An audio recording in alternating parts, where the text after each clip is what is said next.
All right, last one. So we've looked at a charge, we've looked at a magnetic moment.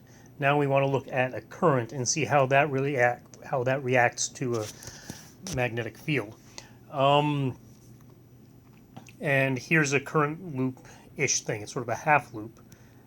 I could have had a loop like that, but I just wanted to have a current in a magnetic field. The magnetic field is parallel to this plane of this half square. And we have this current running through it.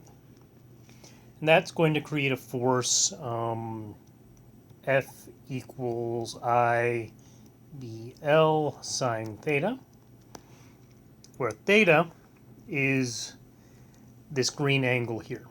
And that's what we're going to sort of look at. So let me see, can I turn that green? No. I can press the green, but it doesn't turn it green.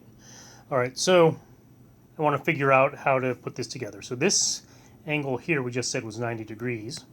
We know all these other things. The first thing I want to do is figure out what is going on with the force. Well, remember the force is going to be given by the right-hand rule. So you point with your, so we've got our current going this way, let's say. We've got our, with our finger this way. Index finger goes this way. Then the field is this way. So that's our middle finger. And then our thumb is going to go up, right? So here, and here, and here are going to be going up. Actually, I probably should have brought this square over like this. Oh well, live and learn. And that's true for, right, I, B, F. That's true for each of these sort of horizontal components. But for these guys, the force turns. Now you can figure out what's going on. You just move your finger around this way. So if it's originally going over this way, then the current comes up here. The middle finger comes back here for your magnetic field, and that therefore your force is pushing out of the loop, out of the loop. They're all pointing, strangely enough, in this case, out of the loop. If I reversed the current so that it was going to your right, then they'd all be pointing into the loop.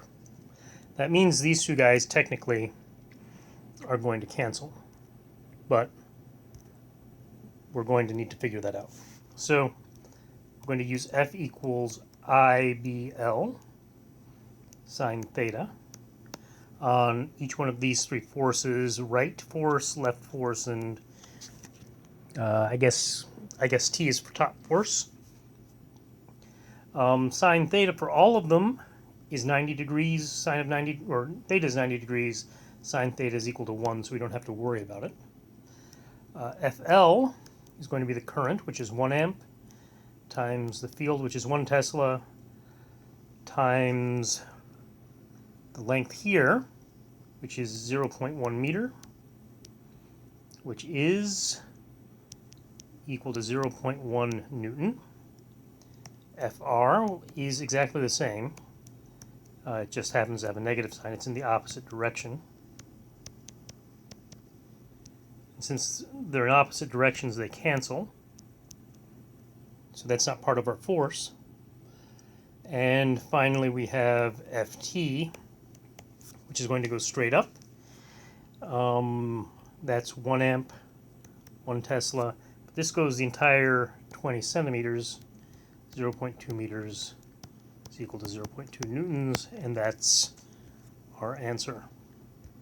So this was a relatively straightforward problem. The only thing you have to worry about here is that these two forces are going to go in opposite directions. All right, bye now.